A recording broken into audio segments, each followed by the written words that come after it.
Let me make a few corrections. So I just, because I was late an hour ago, so I lied my TAs to make the announcement that today's material will not be covered in the final exam. 今天的 lecture 的部分啊。So today's lecture, the entire lecture 11 will not be included in the final exam. But homework 5, the written part, there's a PM algorithm, right? So we spend so much time talking about the PM algorithm. So that will still be included.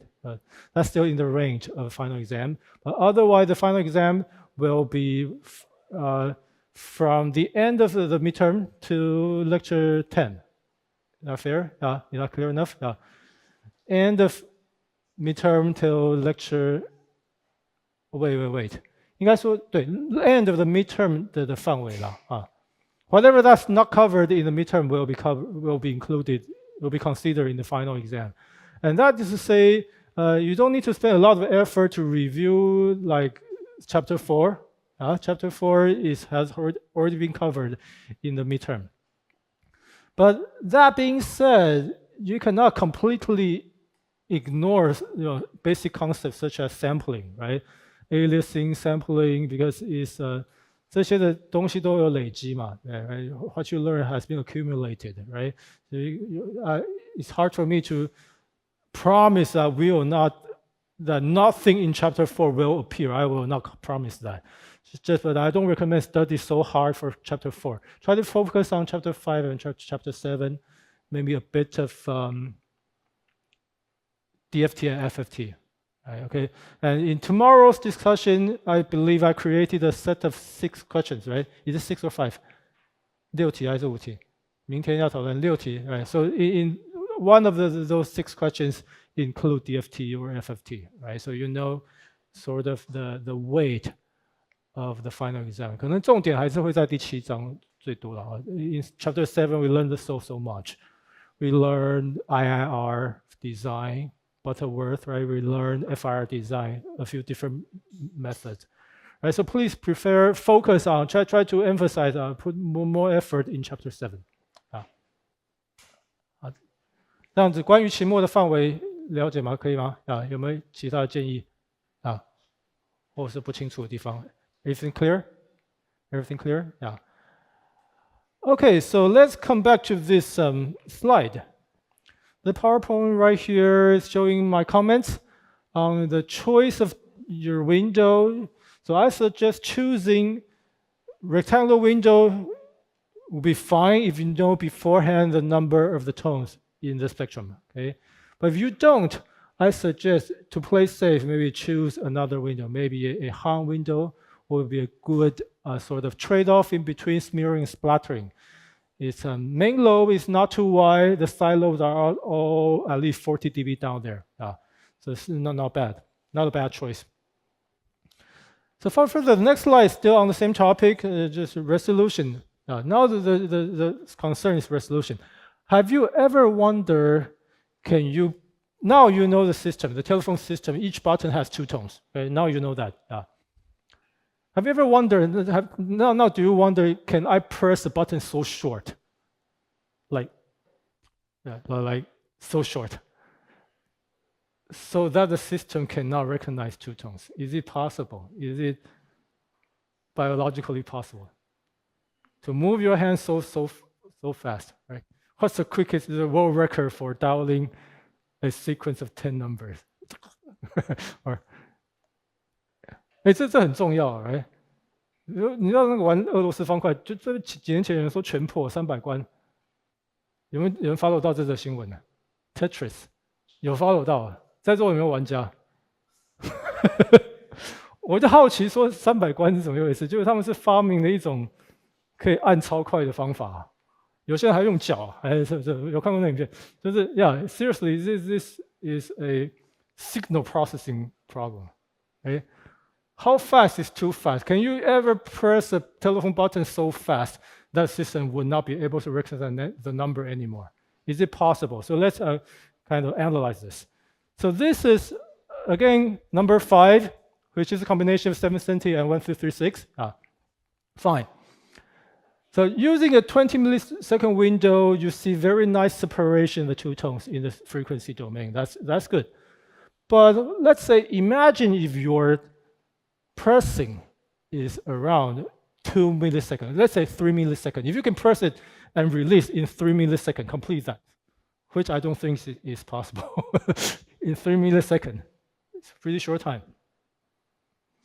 And then the system is now needs an even shorter window, right? You press it only 3 milliseconds, the window got to be even shorter, right? So let's assume that the window length is 2 milliseconds, and then this is what we're seeing.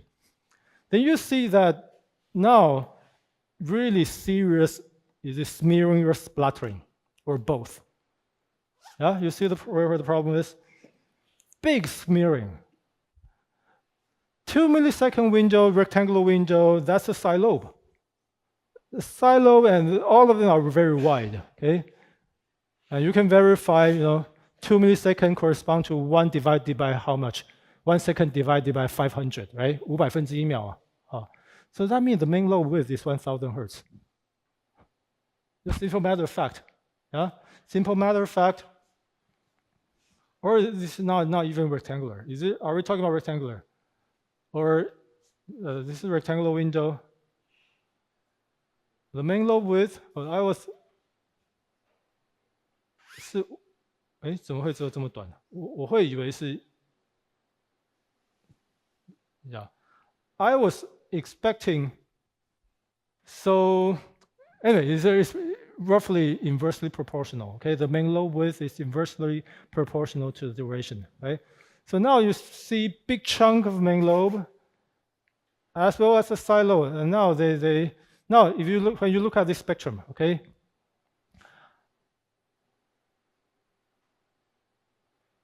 Can you still estimate that there are two tones, one at 770, the other at 1336, and successfully decode the number, which is 5?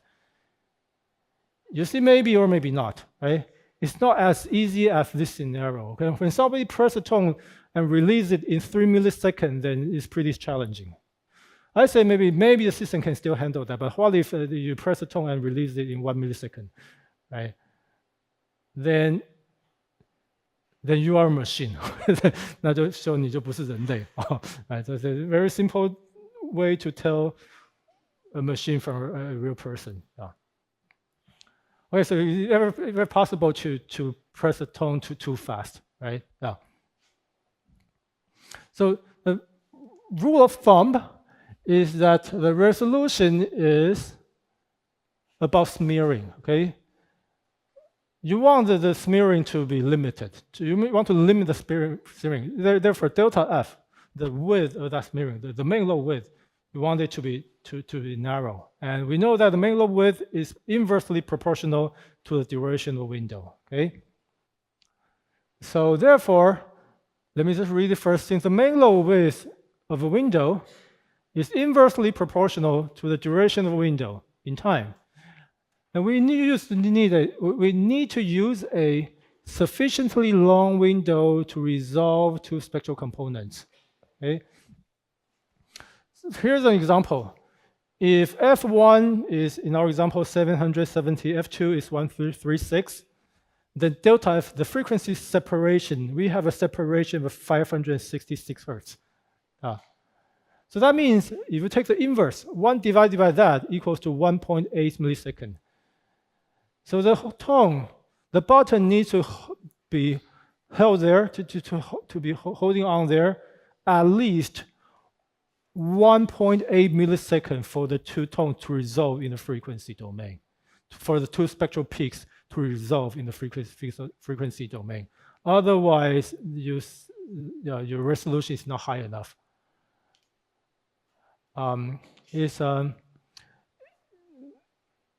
So resolution here is we are sort of borrowing terminology from optics. 光学啊，光学讲解析度，对不对啊？ What's the smallest angle you can tell from 解析度啊 pixels And here we use the same terminology, resolution. If you have two tones that are separated by this much, then in the time domain you want to last for more than that.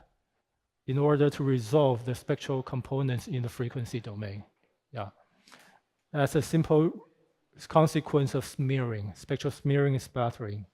At least that. The longer, the safer. Okay.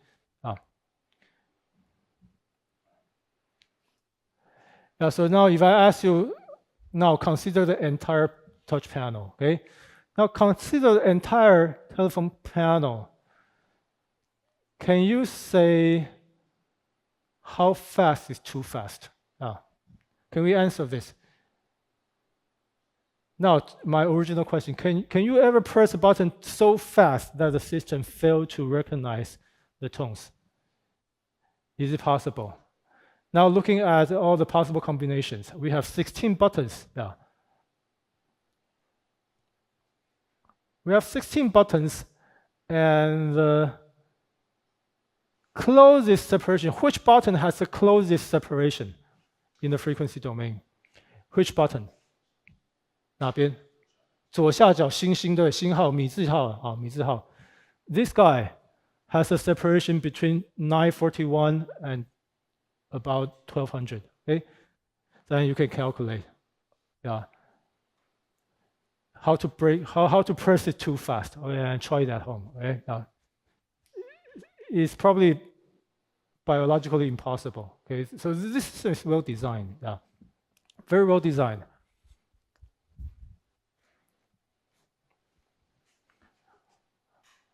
Okay, so now let me just briefly mention this. This is really totally more advanced than what's typically covered in DSP. Resolution versus another term I promised to explain, accuracy. 解析度跟准确度 slightly they have different notions. 意思不太一样. So now, the way I define accuracy is a concern when your observation is subject to noise.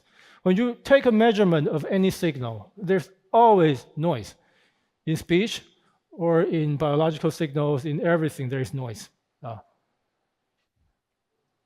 So for example, if you take a look of this trace, this orange trace, which has a lot of fluctuations, right? That's signal plus noise. I made this plot by adding on top of adding a noise sequence on top of my signal. So when I sum the signal and the noise, the result, one instance of the result is like that. 我讲是有一个 instance 一个范例因为 noise is random, right? So each time is different. It's stochastic. So this is just one instance of a noise subject to some kind of statistical property. 有些统计特性Signal plus noise. That's what's being encountered all the time. So now the question is, can you now be sure that they're underlying the noisy observation? This noisy observation, can you be sure they're underlying there is this one pure tone? Can you be sure? Or it's a combination of several tones? So you see that now it becomes tricky, right? This is for the case of one tone, maybe you can just by 把就可以看看by 其实把就可以是一个叫什么noise removal. Yeah, you may be able to say, hey, I see a pattern. I see repeating pattern, right? I see repeating pattern. Things going up and down, roughly periodically. 大约是周期性. Okay, so there got to be one component beneath, one periodic component beneath this noisy observation, right? And chances are you may be right. Okay, so now, but how about this?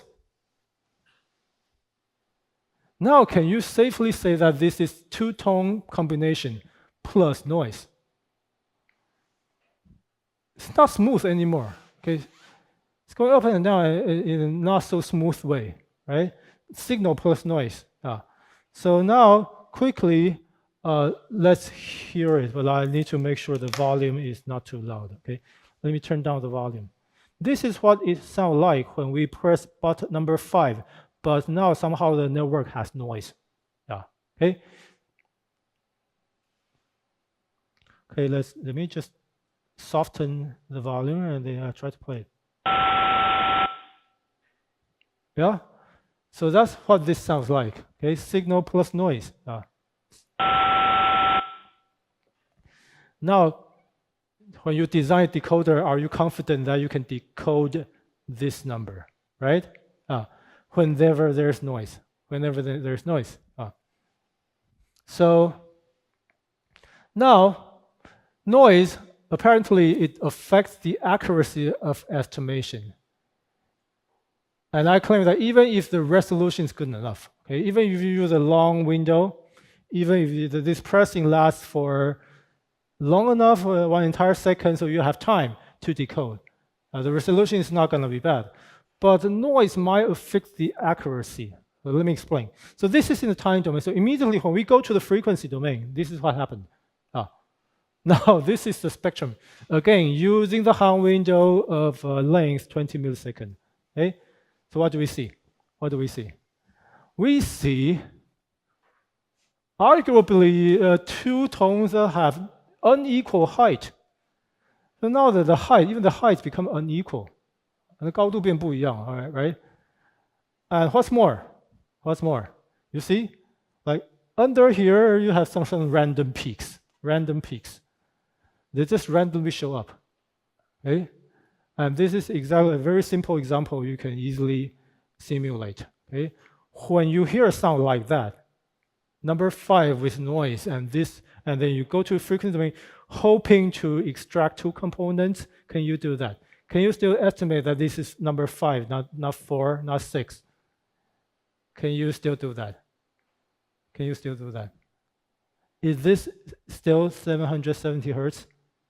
Is this peak located at the very top of 770? Is this very top, this apex, 这个顶点, or is this apex exactly 770? Then maybe not necessarily. Maybe accompanying with all the contamination, 这些的污染啊，我有时候用这个字 contamination. Accompanying with all contamination right there in the noise floor, the peak is more or less shifted randomly. Maybe you will underestimate the frequency, maybe you will overestimate the frequency because of the noise. Okay, that's an important concept. I want to improve the signal to noise ratio by closing the window. Okay, so you see that there's noise, and there are random peaks, and also the height as well as the location, I argue, will be affected. You can no longer estimate the frequency actually as well as amplitude in the most accurate fashion. Okay?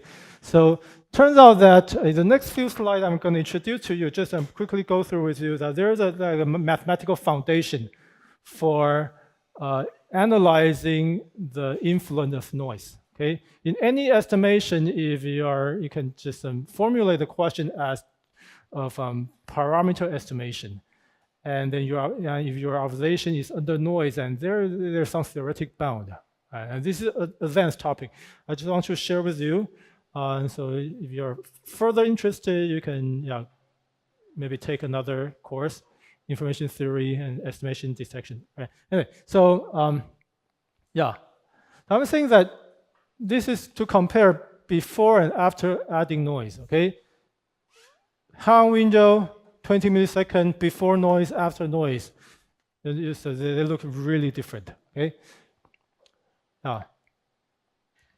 So a bit of summary. Resolution is a concern against interference from concurrent sinusoidal components. But accuracy is concerned against noise. Okay. And resolution, we mentioned that to separate 2 tones, you need at least the amount of time that is inversely proportional to the separation. That's a relation for resolution.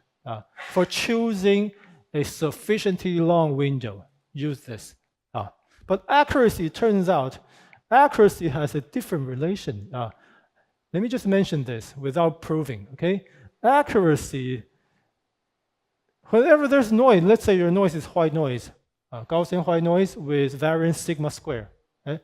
Right? And A is the amplitude of your signal in the time domain. Okay, A cosine theta, right? A cosine omega t. So these terms, sigma squared divided by A squared, that's the inverse of the 导数. That's 1 divided by signal to noise ratio, right? that's a noise power, that's a signal power. Yeah, there's a factor of 2, not that important.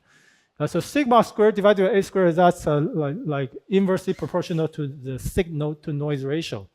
But otherwise, the accuracy is going to be affected by, but you can still try to just use a longer window, still helps. But now the relation is not inversely that of the inverse proportion, but the cube of your accuracy is going to be inversely proportional, no, not a cube, the square. The square of your accuracy, okay? The smaller the better, okay? Smaller better. The square of the variance of your estimation error, so to speak, okay? If you do everything the best you can, then that performance is going to be inversely proportional to the length of the duration of your window. And that's a somewhat less known property. 这就没有那么 well known, okay? This one is much easier to understand, but this one is not so well known. It's a relation between the square of estimation error versus the length of the cube of the length of your window. So the theoretic foundation for this, okay, and here you know that a squared divided by sigma squared is a signal to noise ratio, right? The foundation, if you search for a keyword, the keyword you want to search, you want to ask your AI is called Fisher information and Cramer-Rao bound, okay? Just for your reference, Fisher information and Cramer-Rao bound. And then I'll just quickly go through Fisher information and Cramer-Rao bound in 10 minutes, all right? So now the mathematical notation. Suppose that your signal S is subject to contamination by noise, but otherwise both of them is a vector in the n-dimensional space, okay? N being the number of samples. And the result, your observation is X, okay? So the formulation goes this way. Suppose that your signal is parameterized. What does that mean? So suppose, for example, our signal has a frequency, unknown. So frequency is a parameter which we want to estimate. Then we say the signal is parameterized by the frequency, which is unknown, okay? So let's say theta in general is a parameter that is unknown, and which we want to estimate, so that S is equal to S as a function of theta. And then we also assume that U follows some sort of distribution, and this is its PDF. It's probability density function, okay? Suppose that the probability density is given. Then now, X becomes also randomized, right? Because of the noise. Now X, your observation is also random. This part is deterministic, this part is random. 这已经决定了啊。这边没有 noise， 这边有 noise. Okay, this part is without noise. Your assumption, you assume that it's parameterized. You believe it's generated in a certain fashion, such as by pressing down a button on telephone. So under some assumption, you can safely, confidently say that S is parameterized. Now S is subject to noise, of which the probability density function is known, it's given to you. So as a result, X is also following a distribution, okay? Now F is X, the PDF for X. That's our notation. X has this PDF, which is parameterized. PDF is a function over the n-dimensional space. But now that distribution is parameterized. That's the way we formulate this problem. Okay? So if you bear with me for now, question is then, how do we best estimate theta by looking at X? Okay? Each time you are given an instance of X, such as a sequence of your signal, a finite length signal, right? N-dimensional, random, there's noise in it. So now in terms of the flow diagram, okay, parameter estimation block diagram can go this way. Let's say theta determines S, which is being observed, but the observation is subject to some contamination by random noise with known statistics. So now basically this is a fancy way to say X equals to S plus U. Now by observing X, by taking a look at X, you want to construct an estimator which gives you an estimate. Again, theta hat is a notation for estimation. Okay? By looking at x, we construct an estimator, a decoder, that tells you, oh, my best idea about what theta is theta hat. My estimate of this unknown parameter is denoted as theta hat, which should be a function of x. Okay? So that's a very general formulation. We're not even doing any calculation yet. This is just about setting up the stage. Okay? 只是把这个整个 framework 建构起来而已。Beautiful formulation. So this is kind of my own intuition. Yeah. So what's going on?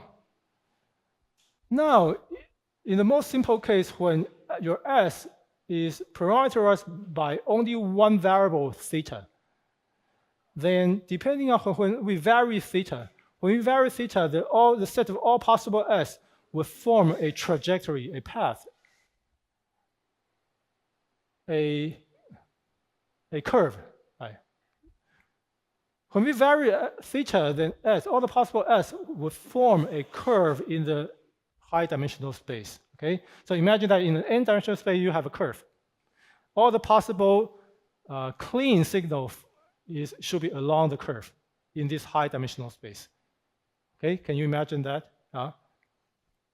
But now the problem is any signal is going to be contaminated by cloud, by an uncertainty caused by the random noise. Okay? So instead of directly observing one point exactly on the path, you see a point, given that the theta is this, your observation can possibly be anywhere around there, due to the presence of the noise.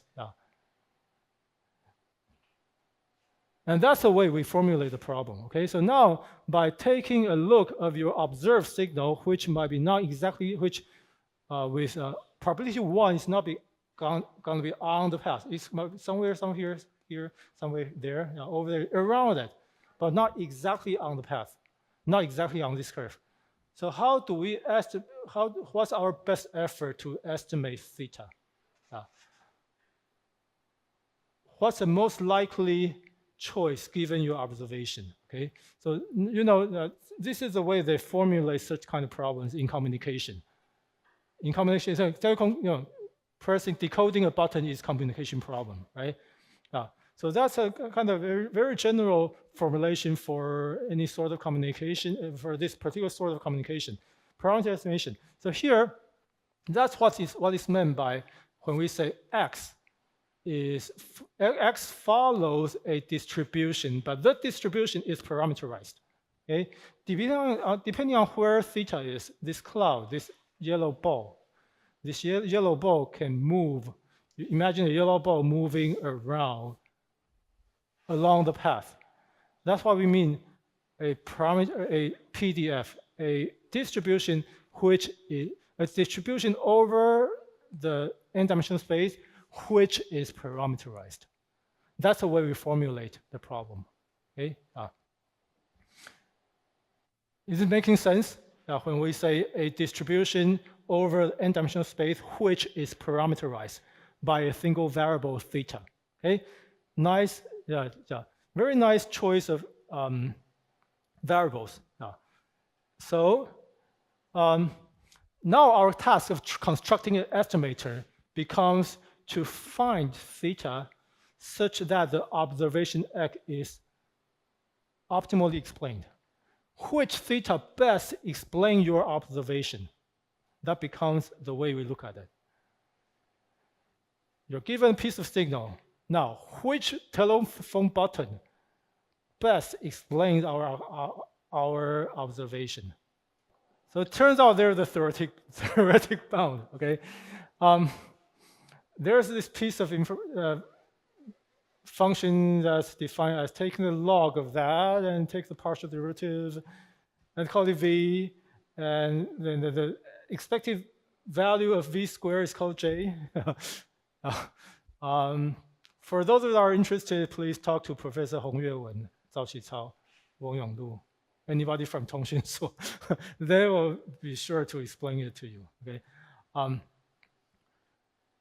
And turns out this J thing here is going to be parameterized. Okay, J is a function of theta. It's called Fisher information.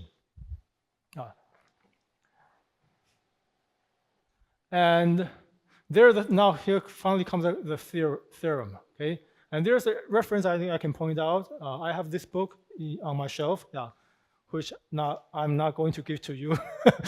It's a very precious book by a professor I respect a lot, Tom Cover. Cover is his last name, Tom Cover. It turns out that when we define J theta as the expected value of this first part of the square of the first derivative, first partial derivative of log of the distribution, okay? Turns out that then there's a theorem. If your estimator is unbiased, okay? Let's say you estimate theta, you construct an estimator, right? And depending on x, the result may be different, right? But however you get the result, the expected value there is always equal to theta itself. If this can be guaranteed, we say the estimator is unbiased, okay? Then we have a very important property that I'm just going to tell you, to refer to you. We're not going to prove it. And it turns out that then this is the variance of your estimated error. Okay, the mean of your estimation is right on. Right, if the mean of your estimation is right on, but there's uncertainty. Okay, so how about the variance? The variance that's the variance of your estimation error is guaranteed. It's never going to be. It's lower bounded by 1 over j. That's a very beautiful, a well-known theorem in detection and estimation theory. Okay, I just want to refer to you. What is J? J is called Fisher information. It's a really advanced topic. This is蛮advanced. Okay, usually when we talk about information, we talk about Shannon's entropy. That's what you typically learn from your first course in information theory. But Fisher information is another topic. Okay, another kind of information. How we measure information. J measures the amount of information you have. And it's, the relation goes that for any unbiased estimator, the variance of estimation error is lower bounded by 1 over j. And that 1 over j thing is called Cramer-Rao bound, okay, CRB, Cramer-Rao bound, which I mentioned. And here's an example. For example, we will finish our lecture after we talk. I finish this. For example, if we have a signal model, we are sure that our signal is parameterized by one unknown frequency. That is a frequency, parameterized by omega. Okay, I'll assume that for now, assume that we know phi and a, right? But omega, the frequency, is unknown. And then we are taking an observation of a block of n samples. So x now becomes a vector in the high dimensional space, a column vector. And U is subject to Gaussian normal noise. The distribution is Gaussian normal and IID. Very much simplified scenario. And then you just apply the formula. Okay, log of f take the E expected value of the first derivative, partial derivative against log f, against omega and so on. And J, that's a Fisher information. J equals to signal to noise ratio times a third order polynomial of n. What is n? N is the length of your observation. A third order. So roughly speaking, therefore, the estimation error is lower bounded by 1 over j, which is called CRB, the Cramer-Rao bound. Okay, you don't want to memorize the name. 1 over j, which now, according to this sort of derivation, you get the result of sigma squared divided by a squared divided by just some kind of polynomial order, third order to a third order. You can follow step by step. And if you are patient enough, you may be able to obtain the same result. And this, again, is commemorating 51-year anniversary. This has been discovered 51 years ago. 51 years ago. IEEE transaction of information theory. If you will, take a look, right? So that will be it. Okay, so why do I give this lecture? Apparently, we cannot test you on this. Okay, just want to just encourage you. 学海无涯啊，学海无涯，对不对？回头是岸，不是。There are always new things to learn. Always things so many new things to learn. Learning make us humbles ourselves. Okay, so be humble and just stay foolish, stay hungry. Right. But with that, thank you for being here, especially for today. I apologize for being late, and that'll be the end of all my lectures. See you tomorrow.